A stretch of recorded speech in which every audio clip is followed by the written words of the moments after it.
ॐ हरिः ॐ श्री गुरुभ्यो नमः। हरिः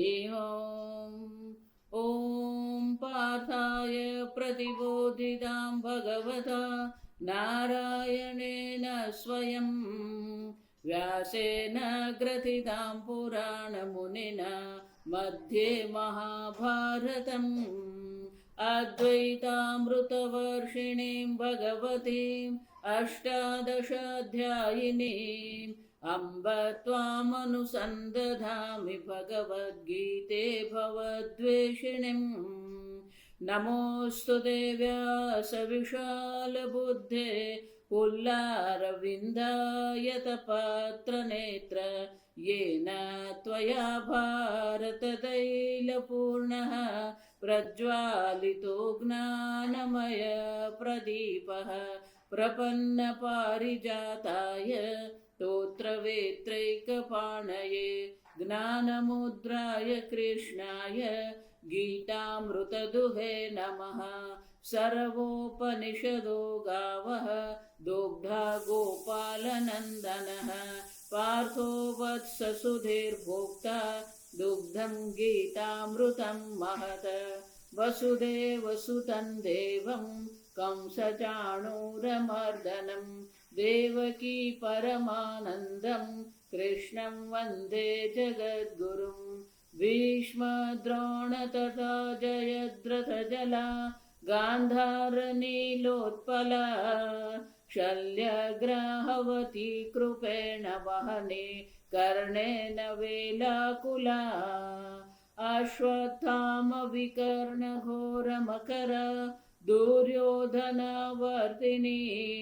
सोत्तीर्णा खलु पाण्डवैरणनदी कैवर्तकः केशवः। पाराशर्यवचः सरोजममलं गीतार्थगन्धोत्कटं नानाख्यानककेसरं हरिकथा सम्बोधना बोधितम्। लोके सज्जनषट्पदैर्हरः पेपीयमानं मुदा भूयाद्भारतपङ्कजं कलिमलप्रध्वंसिन श्रेयसे। मूकं करोति वाचालं पङ्गुं लङ्घयते गिरिं यत्कृपातमहं वन्दे परमानन्दमाधवम्। यं ब्रह्मा वरुणेन्द्ररुद्रमरुतः स्तुन्वन्ति दिव्यैस्तवैः वेदैः साङ्गपदः क्रमोपनिषदैः गायन्ति यं सामगाः। ध्यानावस्थिततद्गतेन मनसा पश्यन्ति यं योगिनः यस्यान्तन्न विदुःसुरसुरगणाः देवाय तस्मै नमः। ॐ सहना भवतु सहनौ भुनक्तु सह वीर्यं करवावहै तेजस्विनावधीतमस्तु मा विद्विषावहै। ॐ शान्ति शान्ति शान्तिः। अथ अष्टादशोऽध्यायः। अर्जुन उवाच सन्न्यासस्य महाबाहो तत्त्वमिच्छामि वेदितुं त्यागस्य च ऋषिकेश पृथक् केशिनुसूदन। મોટી કૃપા છે, આપણે ભગવદ્ ગીતાના 18મા અધ્યાય સુધી પહોંચી ગયા।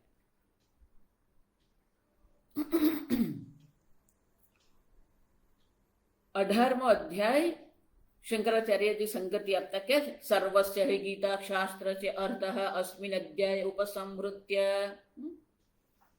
સંપૂર્ણ ગીતા શાસ્ત્ર જે છે ગીતા શાસ્ત્રના અર્થને આ અધ્યાયમાં સંહૃત્ય ઉપસંહૃત્ય સંપૂર્ણ ગીતા શાસ્ત્રના અર્થનો આ જ અધ્યાયમાં ભગવાન અહીંયા સંહાર કરીને સંવૃત્ય વેદાર્થ વક્તવ્ય ઇતિ એવમ અર્થ અયમ અધ્યાય આરભ્યતે. સંપૂર્ણ ગીતા શાસ્ત્રનો ઉપસંહાર તો કરવાનો જ છે, પણ સંપૂર્ણ વેદના અર્થને પણ અભિવ્યક્ત કરવાનો. વેદાર્થ વક્તવ્ય, વેદના અર્થને પણ કહેવું જોઈએ, વક્તવ્ય.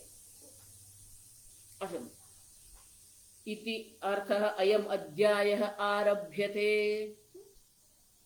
આ અધ્યાયનો આરંભ શાના માટે કરવામાં આવ્યો? ગીતા શાસ્ત્રના અર્થનો ઉપસંહાર કરીને સંપૂર્ણ વેદના અર્થને પણ કહેવું જોઈએ. કેમ? સર્વ ઉપનિષદો ગાવઃ દુગ્ધા ગોપાલ નંદન. સર્વ ઉપનિષદો જો ગાય હોય તો એ ગાયનું દોહન કરનાર ગોપાલ ભગવાન શ્રી કૃષ્ણ છે. પાર્થો વત્સ, ગાય દૂધ ક્યારે આપે? વત્સ, વાછરડો હોય તો કે વાછરડો કોણ છે? પાર્થ વત્સ. પાર્થ જે છે વાછરડો છે. એટલું જ નહીં, માત્ર વાછરડાને દૂધ મળે એમ નહીં. સુધીહી ભોગતા, જે યોગ્ય બુદ્ધિ યોગ્ય વિચાર કરનાર વિવેકી પુરુષો જે છે એ બાકીનું દુગ્ધમ ગીતામૃતમ મહત. આ ગીતારૂપી દુગ્ધામૃતમ, દૂધ અમૃત છે. તો અર્જુનને તો આ ભગવદ્ ગીતાનો ઉપદેશ ભગવાને કર્યો છે, પણ અર્જુનની સાથે સાથે જે લોકો, જે મુમુક્ષુ છે, જે ભક્તજન છે, એને પણ આ ગીતાના અમૃતનો લાભ મળી જ રહ્યો છે. આ સર્વ ઉપનિષદનો સાર આ ભગવદ્ ગીતા છે. અને એટલે શંકરાચાર્યજી કહે છે આ 18મા અધ્યાયમાં ભગવાન શું કરી રહ્યા છે? ગીતા શાસ્ત્રનો ઉપસંહાર કરીને વેદના અર્થને જ અભિવ્યક્ત કરવાનો છે.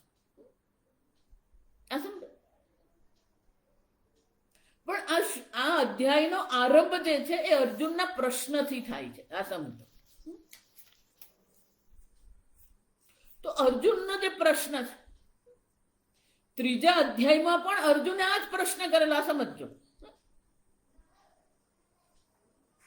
કે ભગવાન સંન્યાસ કે જ્ઞાન? જા સમજો. ત્રીજા અધ્યાયમાં પણ ભગવાનને અર્જુને જ પ્રશ્ન કર્યો કે ભગવાન હું સંન્યાસ ગ્રહણ કરું કે જ્ઞાન પ્રયત્ન કરું કે પછી કર્મયોગ કરું? જા વિચાર. તો ત્યાં પણ અર્જુનને સંન્યાસ અને કર્મ આ બેને માટે શું હતો? પ્રશ્ન હતો જ મનમાં. જા વિચાર. અર્જુનને જ નહીં, બધાના જ મનમાં આ પ્રકારનો પ્રશ્ન રહેવાનો જ છે. જે સાધક છે, જે શાસ્ત્ર અધ્યયન કરે છે, એના મનમાં આ પ્રશ્ન રહેવાનો જ છે. કેમ? કારણ કે એને એમ થાય કે મારે જ્ઞાન પ્રાપ્ત કરવું છે તો હું સંન્યાસી બની જાઉં. જો વિચાર, સંન્યાસી બનીને હું આ જ્ઞાન પ્રાપ્ત કરું. તો ભગવાન ગીતામાં જે પ્રશ્ન કહી રહ્યા છે એનો અર્થ અર્જુન એવો કરી રહ્યો હતો કે સંન્યાસથી જ આ બ્રહ્મ જ્ઞાન છે.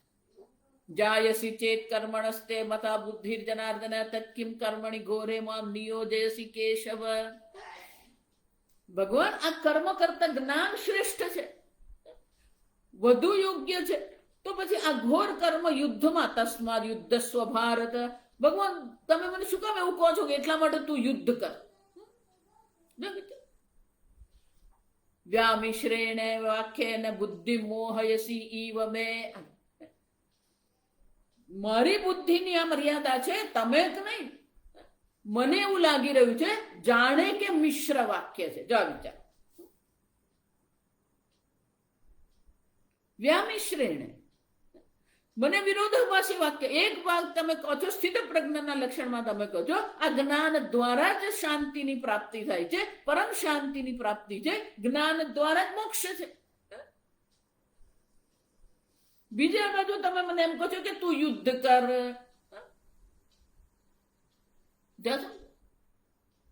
ભગવાન મારી બુદ્ધિને અનુરૂપ આ તમારા વાક્ય વિરોધાભાસી, જાણે કે વિરોધાભાસી. જો આ સમજો, ભગવાન વિરોધાભાસી વાક્ય નથી કહી રહ્યા, પણ અર્જુન કહે છે કે મને લાગી રહ્યું છે. જા, એનો અર્થ શું થયો? અર્જુન પોતાની બુદ્ધિની મર્યાદા અભિવ્યક્ત કરે છે. જાણે કે મને વિરોધાભાસ લાગી રહ્યો છે અને જાણે કે મારી બુદ્ધિને મોહિત કરનારા વાક્યો છે. જ્ઞાન યોગેન તદેકમ વદ નિશ્ચિત્ય યેન શ્રેય અહમ આપનુયાત. ભગવાન આ બે માંથી એકનો નિશ્ચય કરીને તમે મને કહો, જેને કારણે મને શ્રેયની પ્રાપ્તિ થાય. યત શ્રેયશામ નિશ્ચિતમ બ્રૂહિતન મે. શ્રેય મોક્ષની પ્રાપ્તિ મારે કરવી છે, બ્રહ્મ જ્ઞાન દ્વારા શ્રેયની પ્રાપ્તિ થાય છે, તો પછી હું સંન્યાસી બની જાઉં. આ યુદ્ધ કરવાની શું જરૂર છે? જાઓ વિચાર. ભગવાન નિર્ણય નથી કરતા. જો ભગવદ્ ગીતાની આ વિશેષતા છે કે ભગવાન સ્વયં કોઈ નિર્ણય નથી કરતા. ભલે અર્જુન એમ કીધું નિશ્ચિત્ય એક વદ, ભગવાન તમે નિશ્ચય કરીને મને એક જણાવો.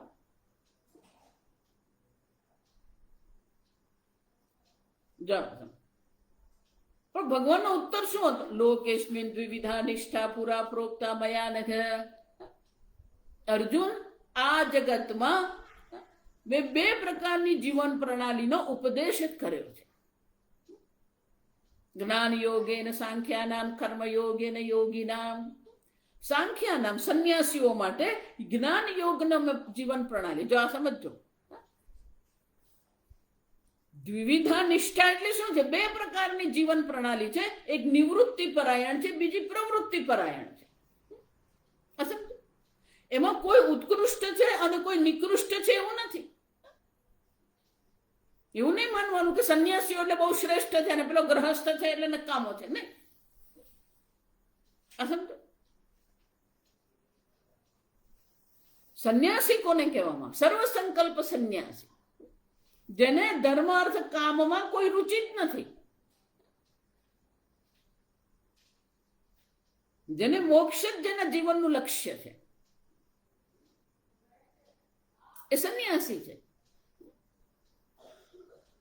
એટલું જ નહીં, સંન્યાસી એ છે જેને લૌકિક સર્વ પ્રકારના લૌકિક કર્તવ્ય કર્મથી, જવાબદારીઓથી મુક્ત કરવામાં આવે, જેથી એ પોતાનું જીવન આ શાસ્ત્ર શ્રવણ, ભજન, ભક્તિ, પૂજા પાઠમાં કરી શકે. પણ એને માટેની તૈયારી હોવી જોઈએ. ભગવાન કહે છે કે સંન્યાસ જીવનનો ઉપદેશ મેં કર્યો છે. એ જ રીતે કર્મયોગ અને યોગ, જે યોગીઓ છે, જે કર્મયોગી છે, આમ બે જ છે, કર્મયોગ અને જ્ઞાનયોગ. કર્મયોગની અંતર્ગત જ ભક્તિ પણ આવી ગયા. સમજવાનું, લોકો એવું માની રહ્યા છે કે ચાર ભાગ છે. એક જ્ઞાન યોગ છે, એક કર્મયોગ છે, ભક્તિ યોગ છે, રાજયોગ છે. નહીં, બે જ છે. કર્મયોગ આપણે જોઈ ગયા. કર્મયોગ કોને કહેવામાં આવે? ઈશ્વરાર્પણ બુદ્ધિથી કર્મ કરવામાં આવે અને પ્રસાદ બુદ્ધિથી કર્મફળનો સ્વીકાર કરવામાં આવે. તો ઈશ્વરાર્પણ બુદ્ધિ કરવી, પ્રસાદ બુદ્ધિ કરવી, એ તો ભક્તિ થઈ ગઈ. તો કર્મયોગ અને ભક્તિ બે છે ને.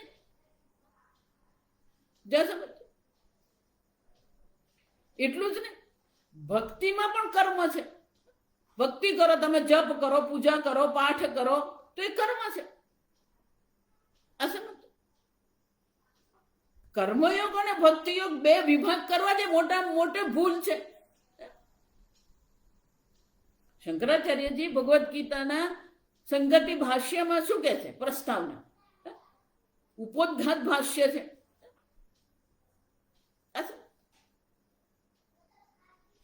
દ્વિવિધ વેદોક્ત ધર્મ. વેદોક્ત ધર્મ બે જ છે, પ્રવૃત્તિ ધર્મ, નિવૃત્તિ ધર્મ.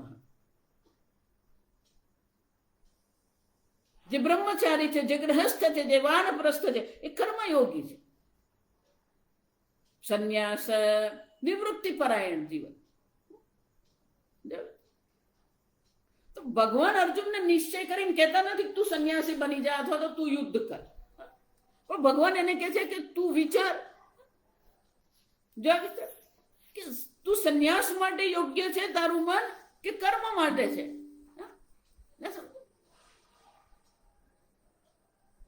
આપણે જ નિર્ણય કરવો પડે. એટલા માટે વેદાંત માટે બૌદ્ધિક પ્રમાણિકતા અત્યંત આવશ્યક છે. આપણા જ મનમાં અનેક પ્રકારના ગુલાબના ફૂલ ખીલતા હોય અને પછી વિચારીએ હું બાવા બનીને બેસી જાઉં.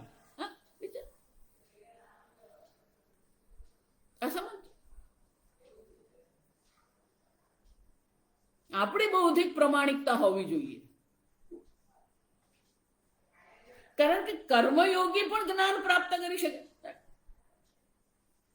એકમ સાંખ્યમ ચ યોગમ ચ યોગે પશ્યતિ સ પશ્યતિ. સંન્યાસી બનો તો જ તમને મોક્ષ થાય, તો જ તમને બ્રહ્મ જ્ઞાન થાય એવું નથી. જો એવું હોત તો ભગવાન અર્જુનને ઉપદેશ કરતે જ. અર્જુન ગ્રહસ્થ છે, ક્ષત્રિય છે. ખાલી બ્રાહ્મણને જ બ્રહ્મ જ્ઞાન થાય કે ખાલી બ્રાહ્મણ જ સંન્યાસી બની શકે, ક્યાં લખેલું છે? સંન્યાસીને જ બ્રહ્મ જ્ઞાન થાય એવું નથી.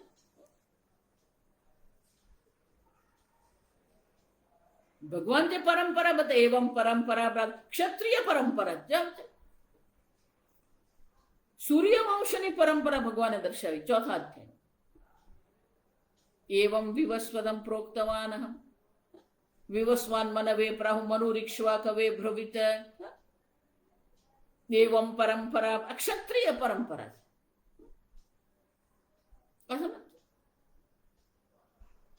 બ્રહ્મ જ્ઞાનમાં બધાને જ અધિકાર છે, પણ જીવન શૈલીમાં બધાને અધિકાર નથી. જીવન શૈલીનો નિર્ણય આપણું અંતઃકરણ કેવું છે નક્કી કરે.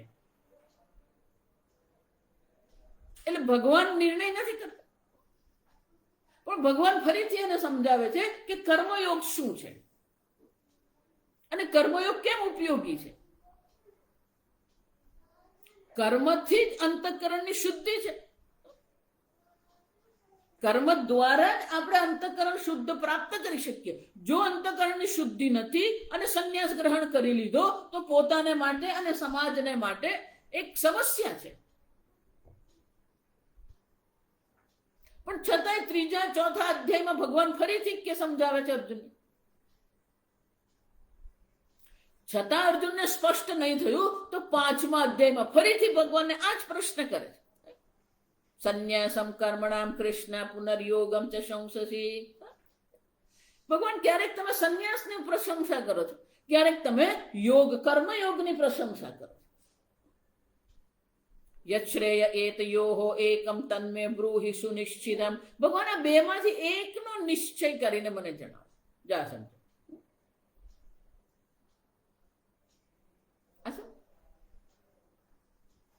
આમ અર્જુન સ્વયં નિશ્ચય કરી શકતો નથી કે એના માટે સંન્યાસ જીવન યોગ્ય છે કે કર્મયોગીનું જીવન યોગ્ય છે.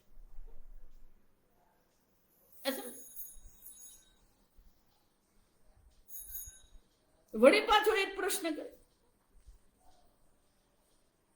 એટલે ભગવાન કહે છે કે અર્જુન સંન્યાસમ કર્મયોગશ્ચ નિશ્રેયસ કર ઉભૌ.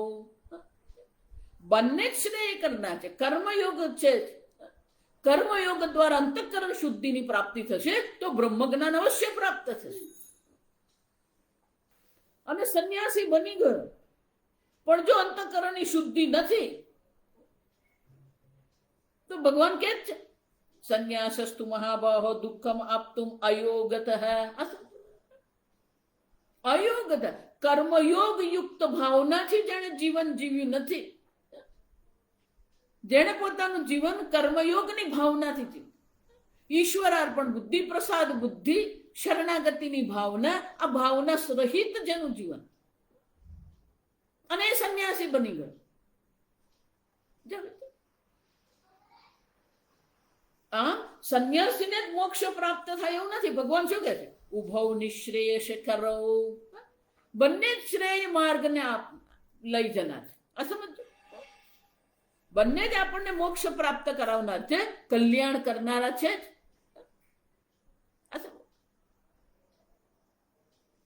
આ સંન્યાસ અને કર્મયોગ ભગવાન કે છે બે માર્ગ નથી. આ તો કોના જેવું છે? મારા છોકરાને હું 12માની પરીક્ષા અપાવું કે મેડિકલમાં મોકલું? જ્યાં સુધી 12મા ધોરણ પાસ નહીં થાય ત્યાં સુધી એને કોલેજમાં જવાની કોઈ અધિકારીત્વ છે જ નહીં.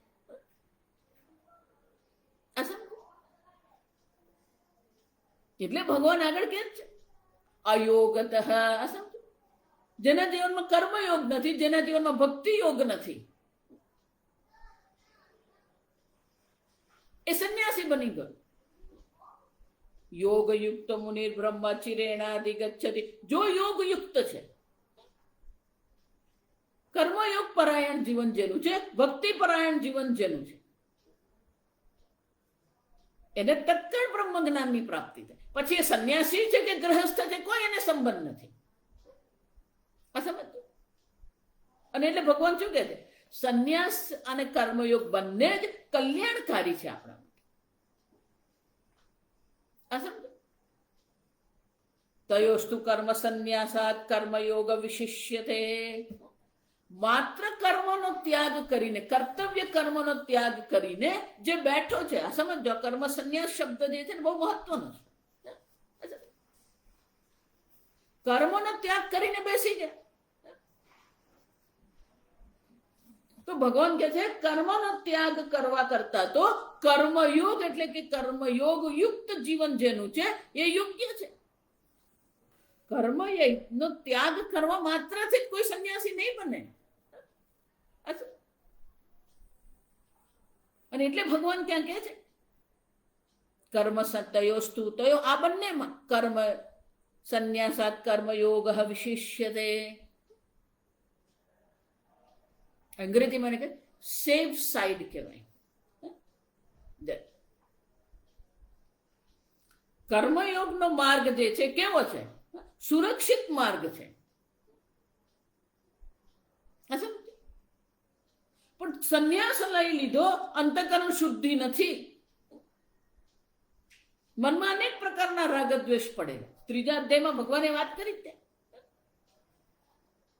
યસ્તુ ઇન્દ્રિયાણિ સંયમ્યાસ્તે મનસા સ્મરન, કે ઇન્દ્રિયાર્થ વિમૂઢાત્મા. ઇન્દ્રિયોના વિષયમાં જે વિમૂઢ થયેલો છે, જેના મનમાં અનેક પ્રકારના રાગ દ્વેષ છે, અનેક પ્રકારની સાંસારિક ભોગની ઈચ્છા છે જેના મનમાં. પણ બહારથી શું કર્યું? ઇન્દ્રિયોને સંયમિત કરી દીધી. મનથી શું કર્યું? મનસા સ્મરણ. મિથ્યાચાર અદંપ છે આ વિચાર. લોકોને આજકાલ કેસરી કપડા પહેરવાનો એવો મોહ લાગેલો છે. આ સમજ. ભગવાન કહે છે આ તો દંભ છે, મિથ્યાચાર છે. અને એટલે ભગવાન 5મા અધ્યાયમાં કહે છે કે ખરેખર સુરક્ષિત માર્ગ જે છે તો કયો છે? કર્મયોગ સુરક્ષિત માર્ગ છે. કર્મ સંન્યાસ છે તો અઘરું છે. કે જ્ઞેયત્તુ નિત્ય સંન્યાસી યો ન દ્વેષ્ટિ ને કાંક્ષતિ. અર્જુન, સંન્યાસી કોને કહેવામાં? કેસરી કપડા પહેરે સંન્યાસી નથી. તિલક કરીને, માળા લગાવીને, જટા લગાવી દીધી સંન્યાસી નથી.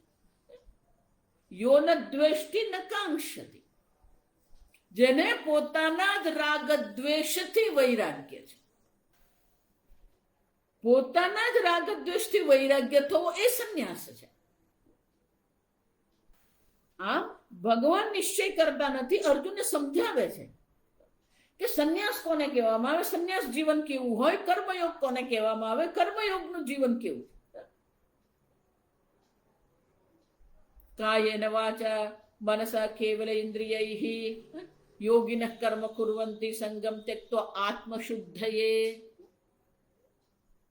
જ્યાં સુધી અંતઃકરણની શુદ્ધિ થતી નથી, અંતઃકરણમાં નૈશ્ચલ્યતાની પ્રાપ્તિ થતી નથી, નિશ્ચલ નથી, ત્યાં સુધી બ્રહ્મ જ્ઞાનની કોઈ શક્યતા નથી.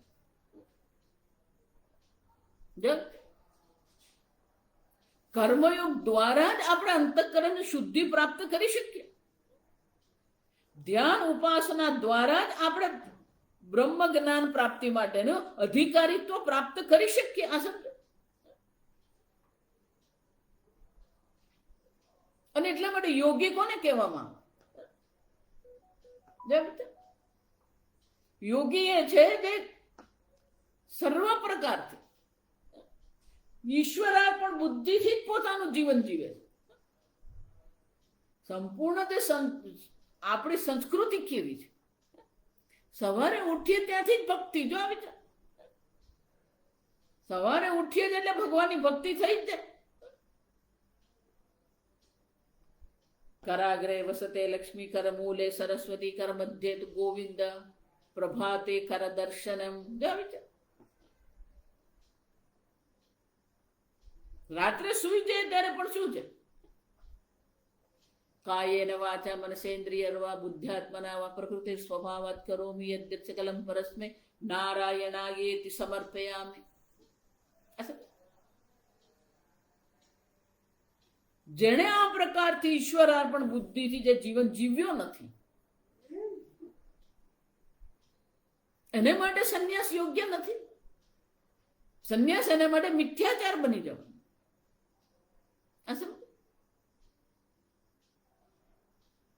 લોકોને એવું લાગે સંન્યાસી બની જાય આપણે શાંતિ, બિલ ભરવાના નહીં, પૈસા ભરવાના નહીં, ભોજન બનાવવાનું તૈયાર ભિક્ષા મળી જાય.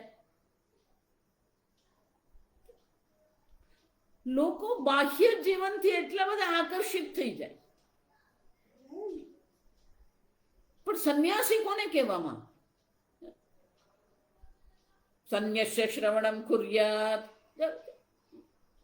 પુત્રેશના વિત્તેશના લોકેશના વ્યુત્થાય શાંતો દાંતો તિતિક્ષુ.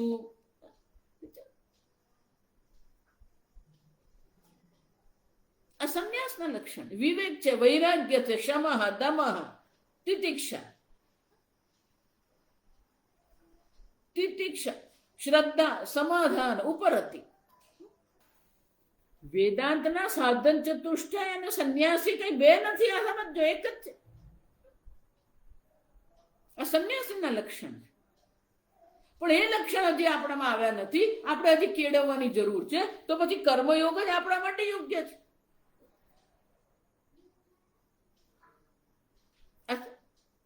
અને કર્મ દ્વારા જ આપણે શું કરી શકીએ? અંતઃકરણ શુદ્ધિની પ્રાપ્તિ કરી શકીએ.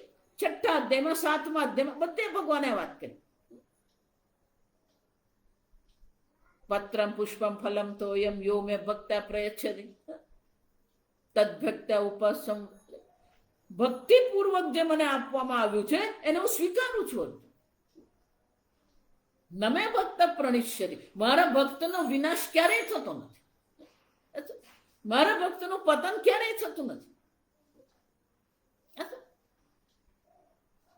છતાં પણ આટલું કહ્યા પછી પણ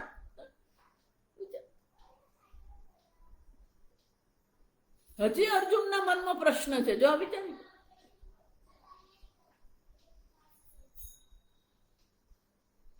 જ્ઞાની એ છે, જે સંન્યાસી એ છે, સર્વકર્મ સંન્યાસ. આપણે છે ને અડધું અડધું કરીએ એટલે દુઃખી થઈએ. આ સમજો, જ્ઞાનમાં આપણે અડધું અડધું જ કરતા હોય. દુઃખનું કારણ અડધું અડધું જ. પણ સંન્યાસી બની જાય. સંન્યાસી એટલે જ્યાં શમઃ છે, દમઃ છે, ત્યાગ છે, તિતિક્ષા છે.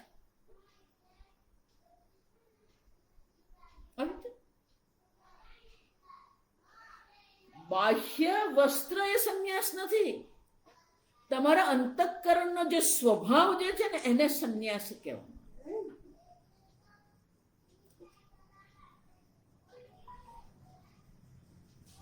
પણ હજી અર્જુન સમજ્યો નથી કે સંન્યાસી કોને કહેવાય.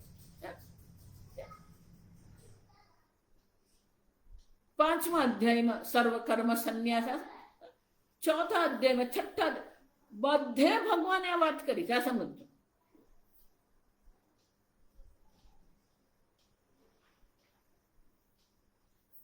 સંન્યાસી એટલે કોણ છે?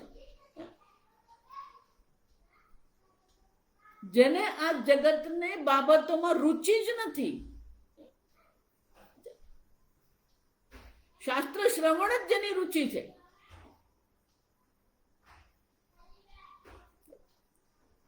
જો એટલે હું કહું લોકો જે આશ્રમમાં જે રહેતા હોય ને અથવા તો આશ્રમમાં પેલા શિબિરમાં જાય લોકો,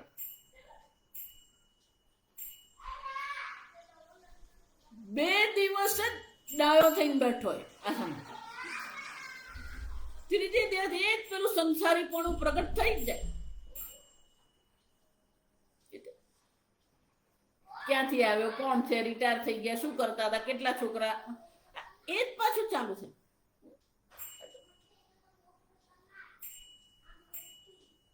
અંગ્રેજીમાં એને માઇન્ડ સેટ કહેવામાં આવે. આપણો સ્વભાવ કેવો છે?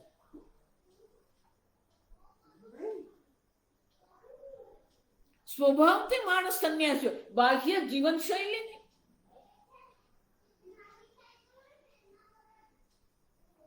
હા, ભગવાન ત્યાં સ્પષ્ટ રૂપે સમજાવી દે,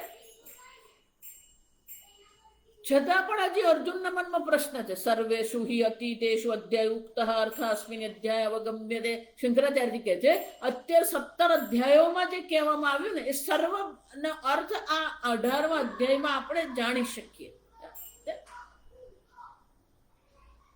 પણ અર્જુન કેવો છે? અર્જુન હતું સંન્યાસ ત્યાગ શબ્દાર્થયો એવ વિશેષમ બુભુત્સુ વાચ.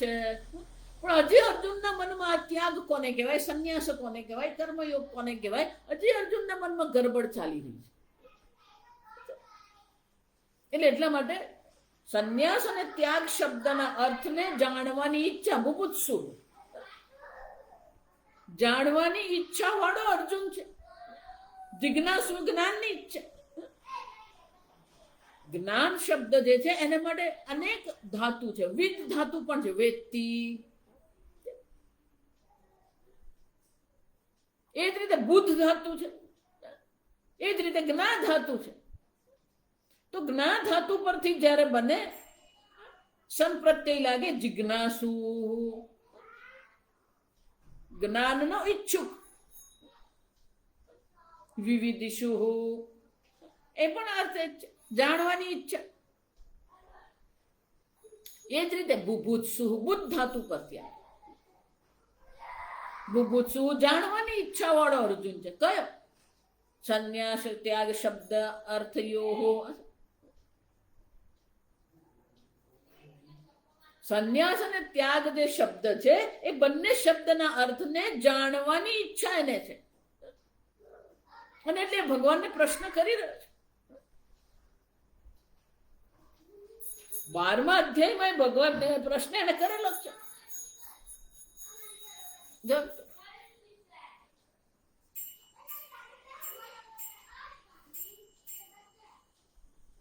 ત્યાં પણ આ જ છે.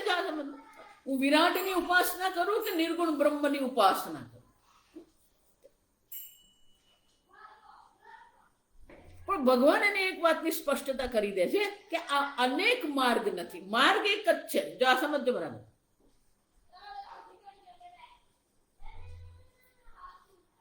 પણ એના ક્રમ છે. કર્મયોગ દ્વારા અંતઃકરણની શુદ્ધિ થાય છે, ભક્તિ દ્વારા મનની નિશ્ચલતા આવે. મન આપણું નિશ્ચલ બની શકે તો પછી મનમાં વૈરાગ્ય આવશે. મન વિક્ષેપ રહિત જે અંતઃકરણ જે છે એમાં જ આ બ્રહ્મ જ્ઞાનની શક્યતા છે.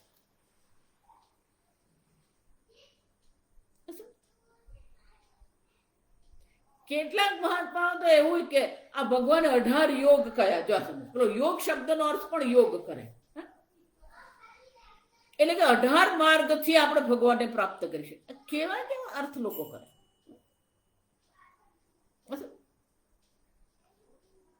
સાંખ્ય યોગ, કર્મયોગ, સંન્યાસ યોગ. ત્યાં યોગ શબ્દ એટલે શીર્ષક.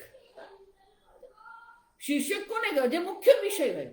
3જા અધ્યાયનો મુખ્ય વિષય શું છે? કર્મ છે. 2જા અધ્યાયનો મુખ્ય સાંખ્ય જ્ઞાન છે. 5મા અધ્યાયનો મુખ્ય વિષય છે સંન્યાસ, ધ્યાન યોગ. 6ઠા અધ્યાયનો મુખ્ય વિષય છે ધ્યાન. ભગવાનને પ્રાપ્ત કરવાનો 18 માર્ગ છે એવું નથી. ચાર માર્ગ પણ નથી ને બે પણ નથી, જીવન શૈલી બે છે, પણ પરમાત્માને પ્રાપ્ત કરવાનો માર્ગ તો એક જ છે, એક જ ક્રમ છે, કોઈ અક્રમ નથી ને વિક્રમ નથી. આ સમજો, ક્રમ છે સત્વ શુદ્ધિ દ્વારેણ, અંતકરણ નૈશ્ચલ્ય દ્વારેણ.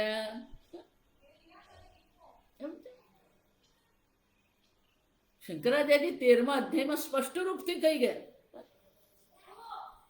બ્રહ્મ જ્ઞાન માટે અધિકારી કોણ છે? વિરક્તસ્ય એવ અધિકારઃ બ્રહ્મ વિદ્યાયામ. તમે ગ્રહસ્થ છો કે સંન્યાસી છો, પણ તમારો અંતઃકરણનો જે માઇન્ડસેટ, વૈરાગ્ય, વિરક્ત,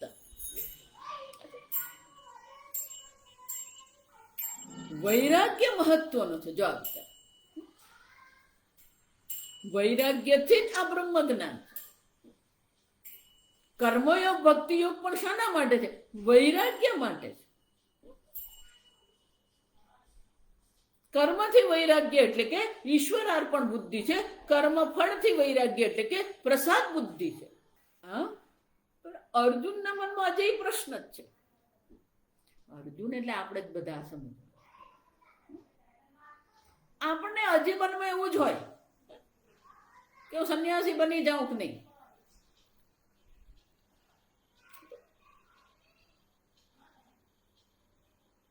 અને એટલે અર્જુન પ્રશ્ન પૂછે છે, સંન્યાસસ્ય મહાબાહો તત્વમિચ્છામિ વેદિતુમ. સંન્યાસસ્ય તત્વમ વેદિતુમ ઈચ્છામિ. સંન્યાસના તત્વને જાણવાની ઈચ્છા વાળો છું. વેદિતુમ ઈચ્છામિ. ત્યાગસ્ય ચ ઋષિકેશ. હે ઋષિકેશ, આ ત્યાગનું પણ તત્વ શું છે મને ખબર નથી. ઋષિકેશ પૃથક કેશે નિષૂદન. સંન્યાસ અને ત્યાગ બંનેનો પૃથક, જો સમજ, પૃથક અલગ અલગ.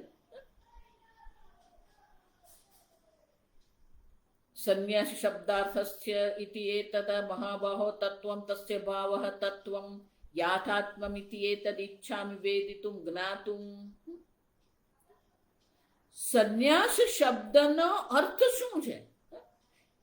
કોને સંન્યાસ કહેવામાં આવે? એનો યથાર્થ જ્ઞાન, એનો યથાર્થ અર્થ શું છે? યાથાત્મ. એટલું જ નહીં, ત્યાગ શબ્દાર્થસ્ય પૃથક. ત્યાગ કોને કહેવામાં આવે? પૃથક ઇતરેતર વિભાગતઃ.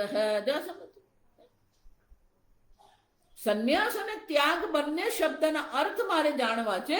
એટલું જ નહીં, એ બંને એકબીજાથી કેવી રીતે અલગ છે? વિભાગતઃ યથા બ્રહ્મચર્ય શબ્દસ્ય યથા વાહિંસા શબ્દસ્ય ચ અર્થ વિશેષ. જેવી રીતે બ્રહ્મચર્ય શબ્દ આમ જયારે આપણે કહીએ તો એનો એક વિશેષ અર્થ છે,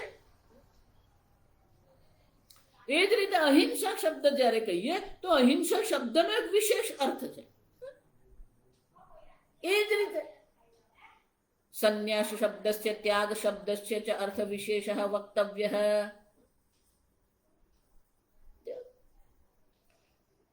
બંનેના અર્થમાં વિશેષતા શું છે? તથાપિ તયોઃ અર્થમ ગૃહી વિષયે કેચિદ અન્યથા વર્ણયતિ. કેટલાક લોકો જેનો અર્થ કરે છે, સંન્યાસ અને ત્યાગ જે છે,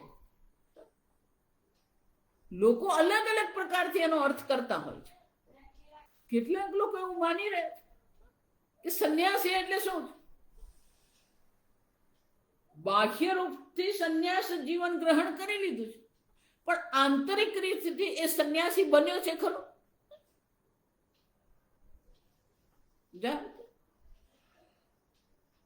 સંન્યાસ શબ્દનો અર્થ શું છે? સમ્યક ન્યાસઃ સંન્યાસઃ. સમ્યક રૂપથી ત્યાગ કરવો એને સંન્યાસ કહેવાય. તો ત્યાગ કોને કહેવામાં આવે? કેશીનુસૂદન. મહાબાહો, ભગવાન મહાબાહો છે. ઋષિકેશ, ઋષિકાનામ ઇન્દ્રિયાણામ ઈશઃ ઋષિકેશ. જે ઇન્દ્રિયોના પણ નિયંતા છે. આ બે શબ્દ આગળ આવી ગયા, આ બે સંબોધન આગળ આવી ગયા, પણ આ કેશીનું શૂદન જો વિચાર.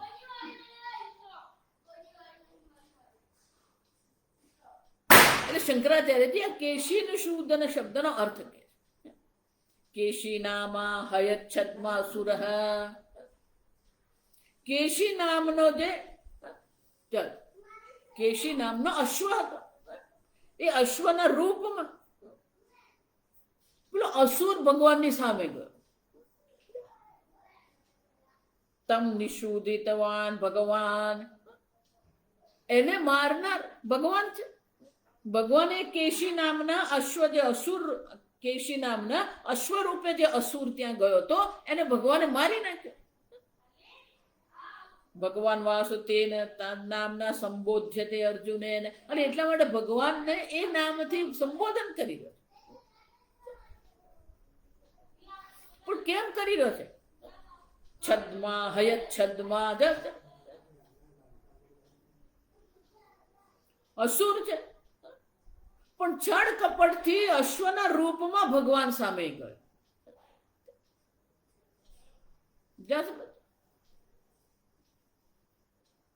તો અર્જુન અહીંયા કેમ આ કહી રહ્યો છે? આપણામાં પણ કઈક છળ કપટ તો નથી ને? જો એટલે જ કહું, વેદાંત એ બૌદ્ધિક પ્રમાણિકતા છે. પ્રમાણિકતા પૂર્વક તમે સ્વીકારો કે નહીં કે આ દોષ મારામાં છે. સ્વામીજી અમને હંમેશા કહે કે મારી સામે જયારે લોકો આવે ત્યારે એટલા ડાયા થઈને બેઠા હોય ને, જાણે વૈરાગી છે, બહુ મોટા ભક્ત છે, પણ જ્યાં આશ્રમની બહાર પગ મૂકે ને એટલે પાછળ એનો એ છે. આ છળ કહેવાય. જો આ અંદરથી કંઈક હોય અને બહાર કંઈક પ્રગટ કરવું એને છળ કહેવામાં આવે, કપટ કહેવામાં આવે.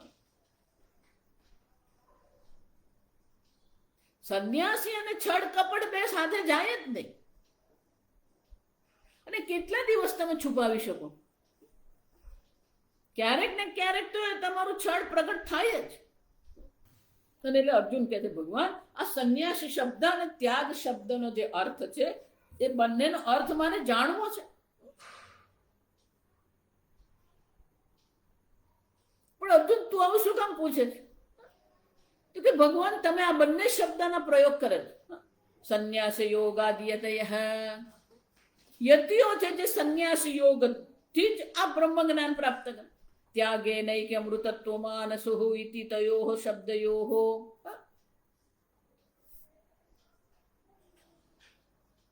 લોકે ચ વેદે ચ એક એવાર્થ. ભગવાન ક્યારેક સંન્યાસના અર્થમાં ત્યાગ શબ્દનો પ્રયોગ કરવામાં આવે, ક્યારેક ત્યાગના અર્થમાં સંન્યાસનો પ્રયોગ કરવામાં આવે. સર્વકર્મ સંન્યાસી, જો સર્વકર્મ સંન્યાસી એટલે કે જેને સર્વ પ્રકારના કર્મનો અકર્તા આત્માના જ્ઞાનથી ત્યાગ કર્યો છે. તો ત્યાં સંન્યાસ શબ્દનો અર્થ શું થયો? ત્યાગના અર્થમાં. પણ ઉપનિષદમાં પણ શું કહેવામાં આવે? ત્યાગે નૈકે અમૃતત્વ માનસુઃ ન કર્મણા ન પ્રજયા ધને ન ત્યાગે નૈકે. કર્મથી પરમાત્માની પ્રાપ્તિ નહીં, ન કર્મણા ન પ્રજયા, પ્રજાથી કર્મની પ્રાપ્તિ, ભગવાનની પ્રાપ્તિ નહીં. ન ધને, ન ધનથી પણ નહીં. ધર્મ અર્થ કામથી ઈશ્વરની પ્રાપ્તિ નથી. અને એટલા માટે શું કરે છે? આ ત્રણનો ત્યાગ. ત્યાગે નહીં કે એક ત્યાગથી જ એ પરમાત્માની પ્રાપ્તિ છે. તો ત્યાં ઉપનિષદમાં જે ત્યાગ શબ્દનો પ્રયોગ કરવામાં આવ્યો એ સંન્યાસીના અર્થમાં છે. એક એવ અર્થ ન અર્થાંતર અસ્તિ. તો ક્યારેક સંન્યાસ શબ્દનો પ્રયોગ ત્યાગના અર્થમાં કરવામાં આવે, ક્યારેક ત્યાગ શબ્દનો અર્થ સંન્યાસના અર્થમાં કરવામાં આવે. અને એટલા માટે અર્જુન પ્રશ્ન કરી રહ્યો છે કે ભગવાન સંન્યાસ શબ્દનો અર્થ શું થાય, ત્યાગ શબ્દનો અર્થ શું થાય?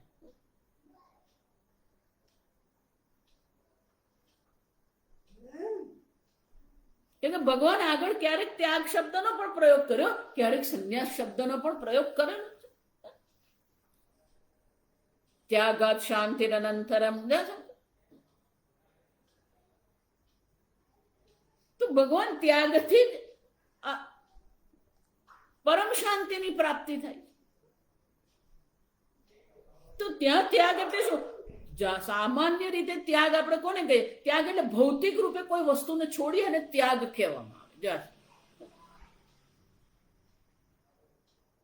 આવે.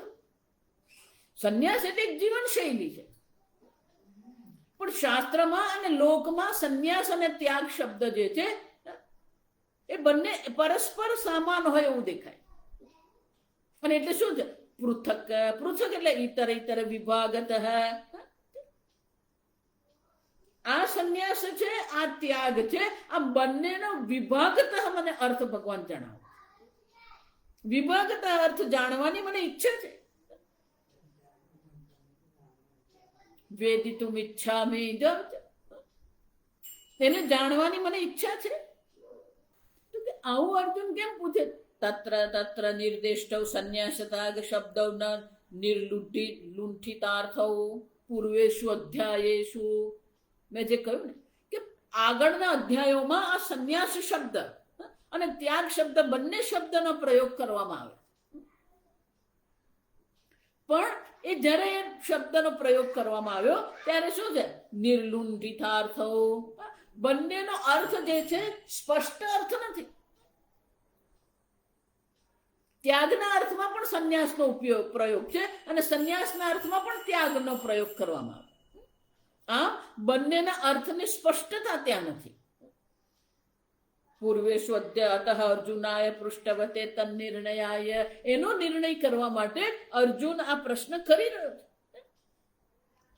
અને આ પ્રશ્ન પૂછનાર અર્જુન માટે ભગવાન એ નિર્ણય માટે, અર્જુન માટે નિર્ણય કરવા, નિર્ણયાય નિર્ણય કરવા માટે ભગવાન ઉત્તર આપે છે. શ્રી ભગવાન ઉવાચ. શ્રી ભગવાન ઉવાચ.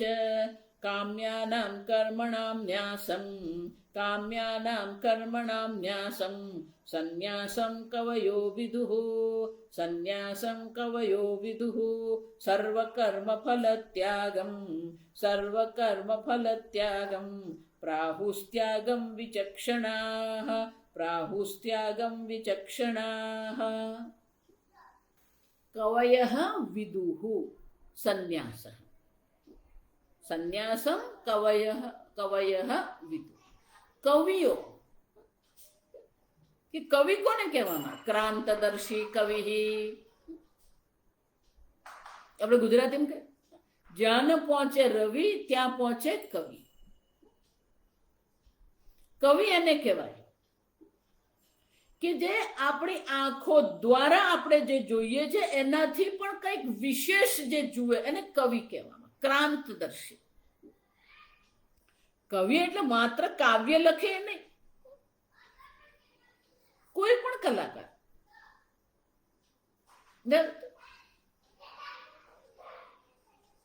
વલસાડમાં એક બહુ મોટા ફોટોગ્રાફર થઈ ગયા, આંતરરાષ્ટ્રીય સ્તર પર એમને ખૂબ નામના.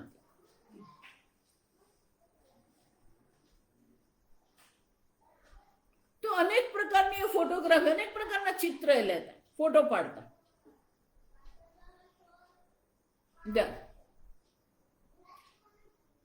તો ત્યાં દરિયા કિનારા પર સરસ મજાના સૂર્યાસ્તના પક્ષીઓના એ ફોટા લેતા. તો આંતરરાષ્ટ્રીય જગતમાં એનું ખૂબ નામના.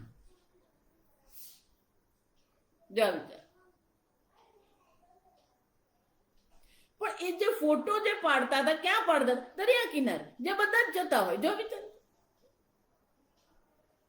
પણ જે સૂર્યાસ્ત અથવા જે પક્ષીઓને એ પોતાના ફોટામાં લે, પછી એ ફોટો જયારે જોયે ને ત્યારે આપણે તો બહુ સરસ છે. એનો અર્થ શું થયું?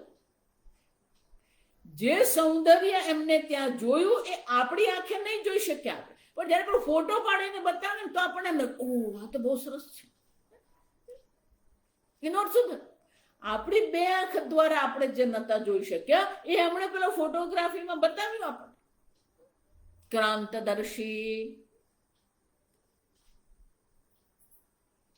જે આપણી ઇન્દ્રિયોથી આપણે જોઈ સમજી શકતા નથી એનાથી પણ કંઈક વિશેષ જે દર્શાવે.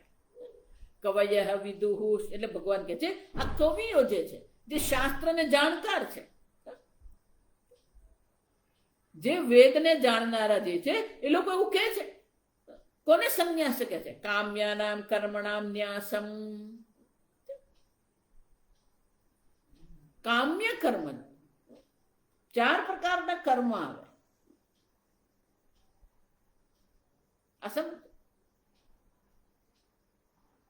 વિહિત કર્મ, નિષિદ્ધ કર્મ, કામ્ય કર્મ અને પ્રાયશ્ચિત કર્મ. વિહિત કર્મ એટલે કે જે કર્મ કરવાના શાસ્ત્ર દ્વારા આપણે આદેશ કરવામાં આવે. સત્યમ વદ, ધર્મમ ચર. આ વિહિત કર્મ, જે કરવા યોગ્ય કર્મ. વિહિત કર્મમાં પણ બે છે, નિત્ય અને નૈમિતિક. જે કર્મ દૈનિક જીવનમાં આપણે કરવાના છે, નૈમિતિક નિમિત્ત અનુસાર. ગણેશ ઉત્સવ છે, નવરાત્રી છે, દિવાળી છે, વિવાહ પ્રસંગ છે, મૃત્યુ છે, વિશેષ પ્રસંગને અનુરૂપ જે કર્મ કરવામાં એને નૈમિતિક કર્મ કહેવાય. વિશેષ નિમિત્તથી કરવામાં. કેટલાક છે નહીં નિત્ય કર્મ. રોજ જપ કરવો નિત્ય કર્મ છે. રોજ પૂજા પાઠ કરવી, તુલસીએ દીવો કરવો, પણિયારે દીવો કરવો, વરુણ દેવતા નિત્ય કર્મ. તો વિહિત કર્મ છે પ્રતિષિદ્ધ કર્મ. પ્રતિષિદ્ધ કર્મ એટલે કે જે કરવા યોગ્ય નથી. કામ્ય કર્મ, આપણી ઈચ્છાની પૂર્તિ માટે જે કર્મ કરવામાં આવે એને પુત્ર કામેષ્ટિ, પુત્ર કામ, સ્વર્ગ કામ. સ્વર્ગની કામનાથી જે કર્મ કરવામાં આવે, પુત્રની કામનાથી જે કર્મ કરવામાં આવે, સાર્વભૌમ રાજ્યની ઈચ્છાથી જે કર્મ કરવામાં આવે, એ કામ્ય કર્મ કહેવાય. પ્રાયશ્ચિત કર્મ,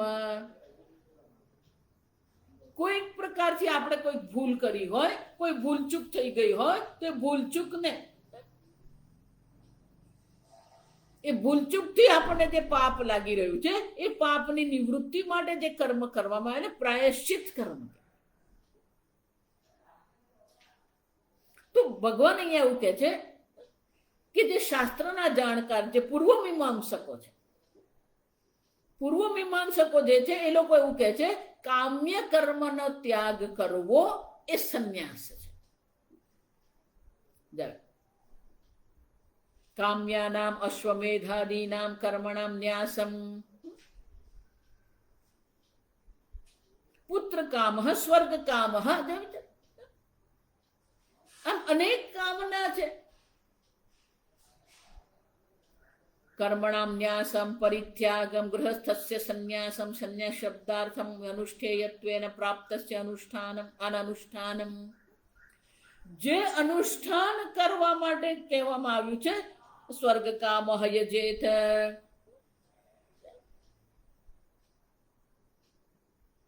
આમ આ કામ્ય કર્મ, જે સકામ કર્મનો જે ત્યાગ જે છે એને જ સંન્યાસ કહેવાય. આ પૂર્વ મીમાંસાનો પક્ષ છે. આ સમજો.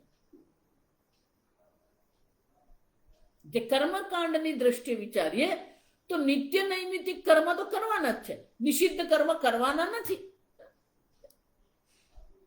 અને એટલા માટે જે ત્યાગ કરવાનો, તો કયા કર્મનો ત્યાગ કરો? કામ્યાનામ કર્મણામ ત્યાગમ સંન્યાસમ, એને જ સંન્યાસ કહેવાય. પૂર્વ મીમાંસકો જે કર્મકાંડી છે એ એવું વિચારે છે કે નિત્ય નૈમિતિક કર્મ તો કરવાના છે, એનો ત્યાગ કોઈ નથી કરવા. પંડિતાઃ કેચિદ વિદુઃ વિજાનન્તિ નિત્ય નૈમિતિકાનામ અનુષ્ઠીયમાનાનામ સર્વકર્મણામ. નિત્ય નૈમિતિક જે કર્મ જે છે, જે કરવા યોગ્ય કર્મ છે, આત્મ સંબંધિત પ્રાપ્તસ્ય ફલસ્ય પરિત્યાગઃ. જે નિત્ય નૈમિત્તિક કર્મ કરે છે પણ કામ્ય કર્મ જે કરતો નથી, અને નિત્ય નૈમિત્તિક કર્મ પણ જે કરવામાં આવી રહ્યા છે, આત્મ સંબંધિતયા પ્રાપ્તસ્ય ફલસ્ય, નિત્ય નૈમિત્તિક કર્મ જે કરવામાં આવી રહ્યા છે એ કર્મમાં પણ કર્મના જા સમજો, નિત્ય નૈમિત્તિકાનામ અનુષ્ઠીયમાનામ સર્વ કર્મણામ, સર્વ કર્મને પોતાના આત્મ સંબંધિત પોતાને જે કર્મફળ પ્રાપ્ત થાય છે એ કર્મફળનો ત્યાગ, સર્વ કર્મ ફલ ત્યાગમ પ્રાહુ ત્યાગમ વિચક્ષણા, એ સર્વ કર્મ નિત્ય નૈમિત્તિક કર્મ કરવાને કારણે જે પણ કઈ કર્મ ફળ પ્રાપ્ત થાય છે એ કર્મ ફળનો ત્યાગ કરવો, એને ત્યાગ શબ્દાર્થ વિચક્ષણા પંડિતા, ન તો કર્મ ત્યાગ. સમજે? નિત્ય નૈમિત્તિક કર્મનો તો ત્યાગ કરવાનો જ નથી, કામ્ય કર્મનો ત્યાગ કરવો એને સંન્યાસ કહેવાય. અને નિત્ય નૈમિત્તિક કર્મનું અનુષ્ઠાન જ્યારે કરવામાં આવી રહ્યું છે એને કારણે જે કર્મફળ પ્રાપ્ત થાય છે એ કર્મફળનો જ્યારે આપણે ત્યાગ કરીએ તો એને ત્યાગ કહેવામાં આવે. એટલે શંકરાચાર્યજી અહીંયા ખૂબ સુંદર કહે છે, યદિ કામ્ય કર્મ પરિત્યાગ ફલ પરિત્યાગ વા અર્થ વક્તવ્ય સર્વથાપી, તમે જે આ અર્થ બતાવો છો કામ્ય કર્મ પરિત્યાગ, કામ્ય કર્મનો સારી રીતે પરિત્યાગ, સારી રીતે ત્યાગ કરવો એ સંન્યાસી છે. કર્મ ફલ પરિત્યાગ અને કર્મ ફળનો ત્યાગ કરવો એને ત્યાગ કહેવામાં.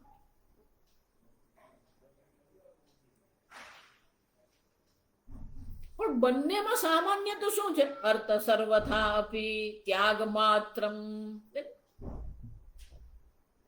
એકમાં કામ્ય કર્મનો ત્યાગ છે, બીજામાં કર્મફળનો ત્યાગ. ત્યાગ માત્રમ તો ત્યાગ છે. સંન્યાસ ત્યાગ શબ્દયો એક અર્થ.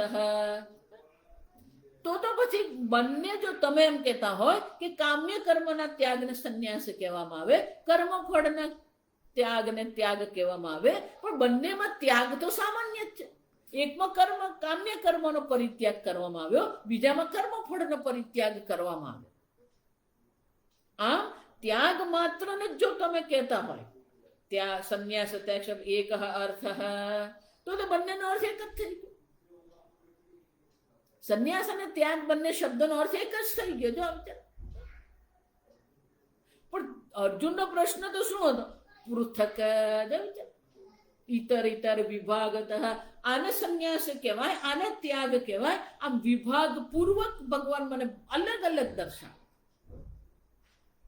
પણ આવો જો અર્થ ભગવાન જે આપણને કહી રહ્યા છે કે કેટલાક લોકો પૂર્વ મીમાંસક લોકો જે છે એ આ પ્રકારથી અર્થ અર્જુન કરે છે. ભગવાન પોતાનો મત હજી દર્શાવ્યો નથી. તેનો અર્થ શું થયો? ન ઘટપદ શબ્દ જાત્યંતર ભૂતાર્થ.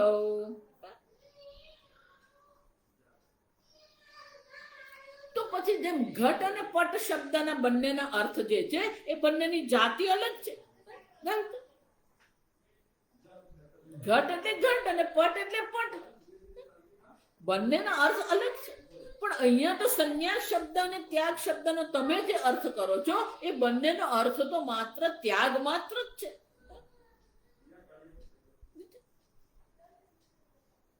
અને એટલે શંકરાચાર્યજી પ્રશ્ન કરે કે તમે જે અર્થ પૂર્વ મીમાંસકો જે અર્થ કરી રહ્યા છે એ અર્થ પ્રમાણે તો બંનેમાં ત્યાગ જ સામાન્ય છે, એમાં સંન્યાસ ક્યાં છે? જેમ ઘટ અને પટ શબ્દના અર્થ બિલકુલ ભિન્ન છે એમ સંન્યાસ અને ત્યાગ શબ્દના અર્થ બિલકુલ ભિન્ન હોવા જોઈએ. આ તો એક જ થઈ ગયું.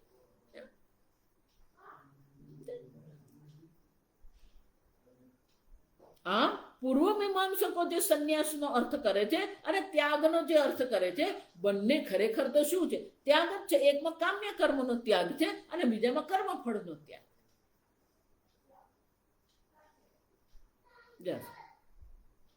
અને એટલા માટે આ પૂર્વ મીમાંસકો દ્વારા જે અર્થ કહેવામાં આવી રહ્યો છે એ યોગ્ય નથી, કારણ કે બંનેનો અર્થ તો ત્યાગ જ થઈ જાય. તો પછી સંન્યાસ કોને કહેવાય?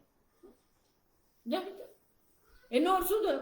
આના દ્વારા આપણે ત્યાગ કોને કહેવાય એ સમજી શકીએ આપણે, પણ હજી સંન્યાસ કોને કહેવામાં આવે એ હજી સ્પષ્ટ થતું નથી.